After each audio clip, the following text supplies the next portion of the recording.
Hello everyone, I am back and let me show you what is going on. It actually looks like I'm making progress on the Modix printer. I've had an unbelievably difficult time. The head crashed into a part, it lifted up off, in fact it was the same part that I'm printing now. It lifted up off of the bed, head crashed into it, and it did a bunch of stuff. And anyway, so I ended up replacing printing that vent that's right there. The vent that was on there wasn't exactly right. It was for the old head, which is in the back there. This is what it is. I broke off the end of it, so it at least got some air blowing on there. This one's actually made for that head, which is lower. If you look, there's 3/4 of an inch difference between the old head and the new one. Now the issue is going to be that this is a dual head machine. The idea was we would put PLA or whatever we're printing with on this front head, and it would print the actual material.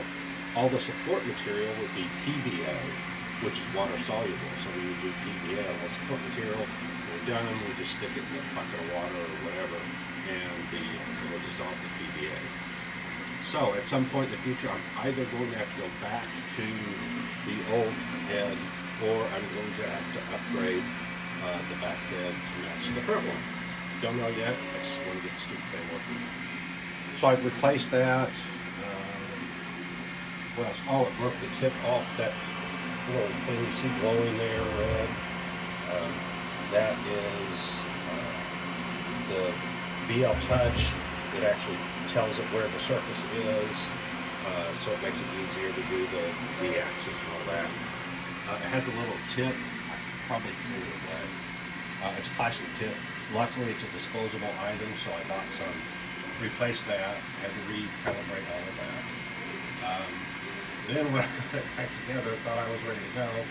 Turn it on, and it's making this horrendous. Was making this horrendous noise when it just tried to calibrate the X, Y, and Z or home them so that it knew where it was to start printing. I ended up having to fix a wire here. It's hard to see with that end wire. When I went to check the motor, because the motors were making noise, the wire pulled out, and the message on the screen indicated there was a bad connection. So I fixed that. That didn't fix the problem. What I found out was it was that motor back there that was the bad, or was giving issues. So none of this is easy to work on, especially when you're reaching over this front and trying to get all the way to the back to these tiny, excuse me, Allen head screws. So I ended up having to get it off. I did get it off, and then I tested it by running it everywhere, and it was still messing up. And then finally it fixed itself. And then we all know how fixed itself means. It's really not fixed, but right now I just don't care. I just need things to work. So I pulled all of that off, and once I got it off, I ran it over here and tricked it into thinking that it was homing, because the Z-axis won't move until the X and Y axes are homed. So what I did was I tricked it. That way I was able to put the table all the way down the bottom, and I was able to get up in between here. So I actually had to climb inside the machine. If I look, these stupid little Allen screws right here is what I had to take off. I had to take off the belts. All of this was disassembled. And then, like I said, late last night, it just magically started working. So early this morning I got up, put everything back together. So you can see that it just finished putting down 3 layers on the bed. I put 3 layers on the bed so that it would stick well.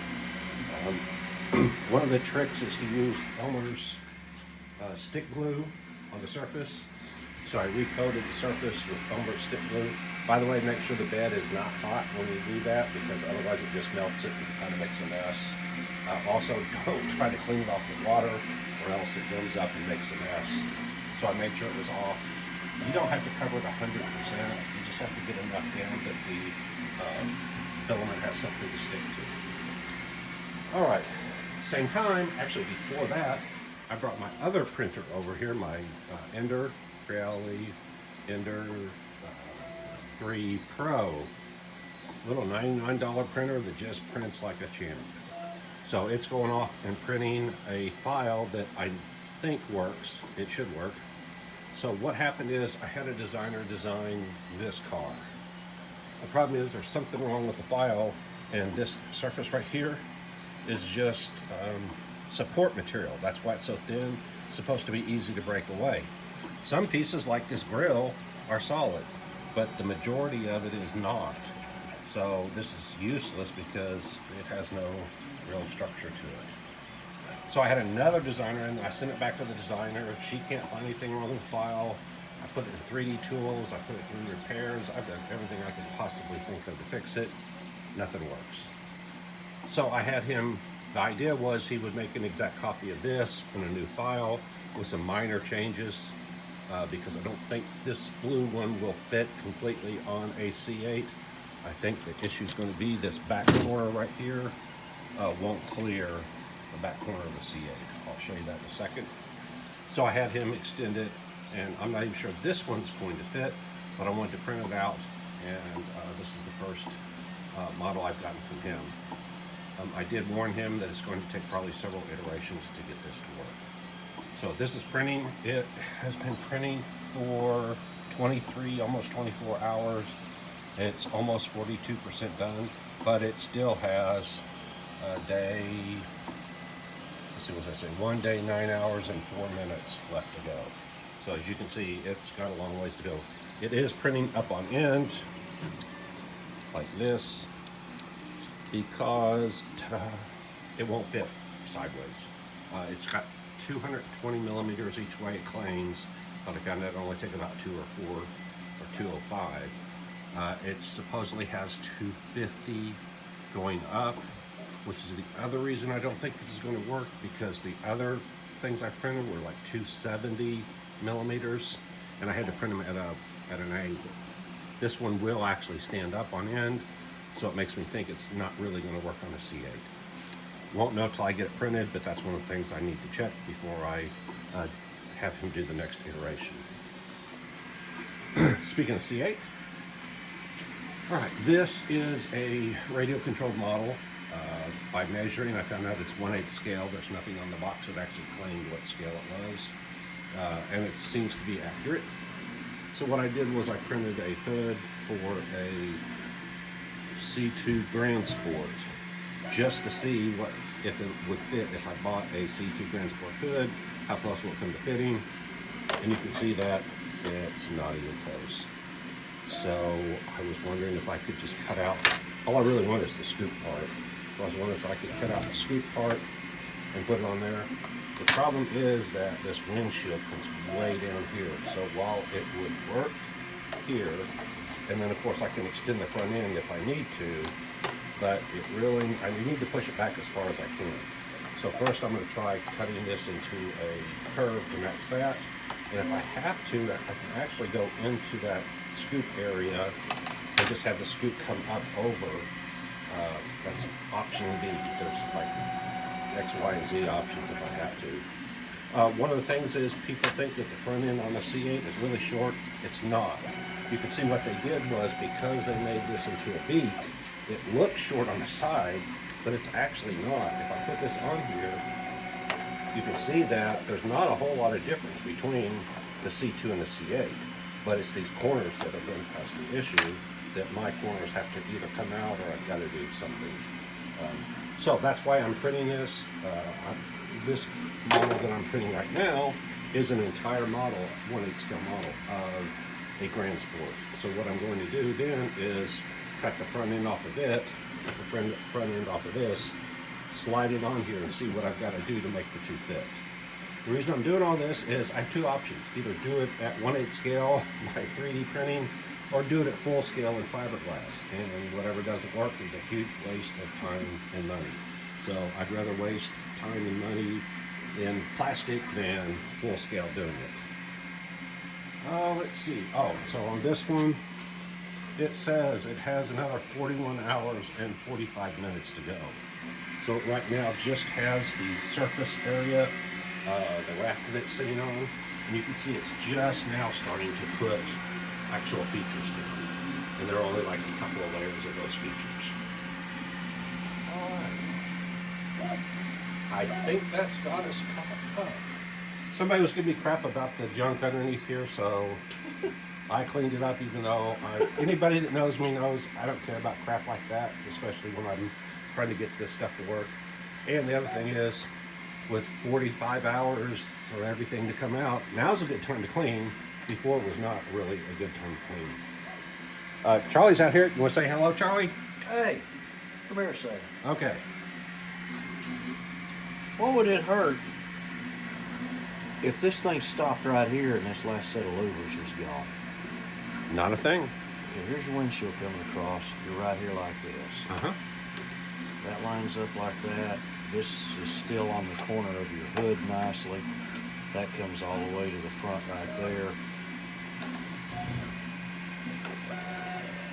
You're now this far From, yeah, down. which And is it right comes there. across there, and the proportions look pretty good to me. Okay. Sounds good to You me. still got the, I mean, it still looks like a Grand Sport. It's Yeah. still the, Yeah, no one's the gonna count. no one's gonna know. Oh, Right. there's supposed to be three Right, of those right. I on mean, this side. You've only got two. It's like, the exact effect that you're looking for. yep, exactly.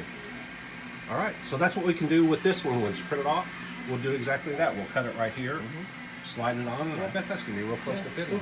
All right. All right.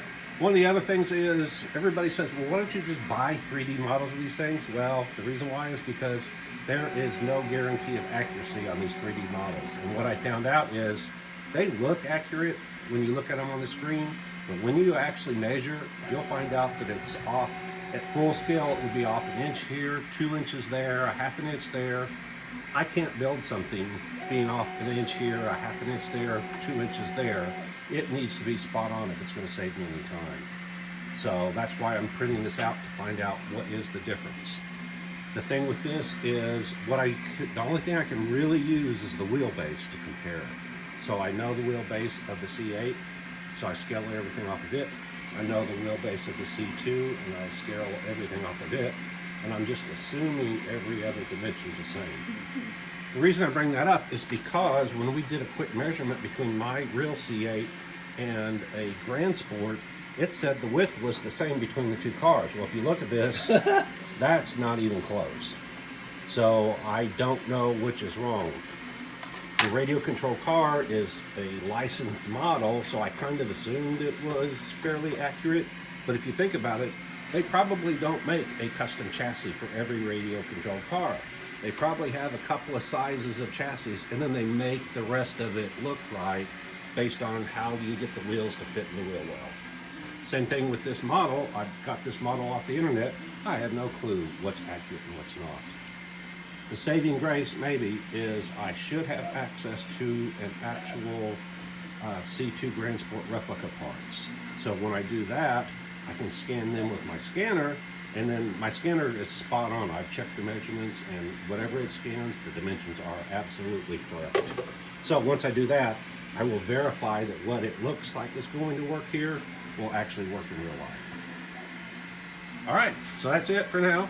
We got errands to run, a lot of things to do. I do have another place that can 3D print, so I'm going to go take some files to him and see if he can fix these files that aren't working correctly, and have a third printer going off and building stuff. It's in between these two. It's bigger than this one, smaller than this one.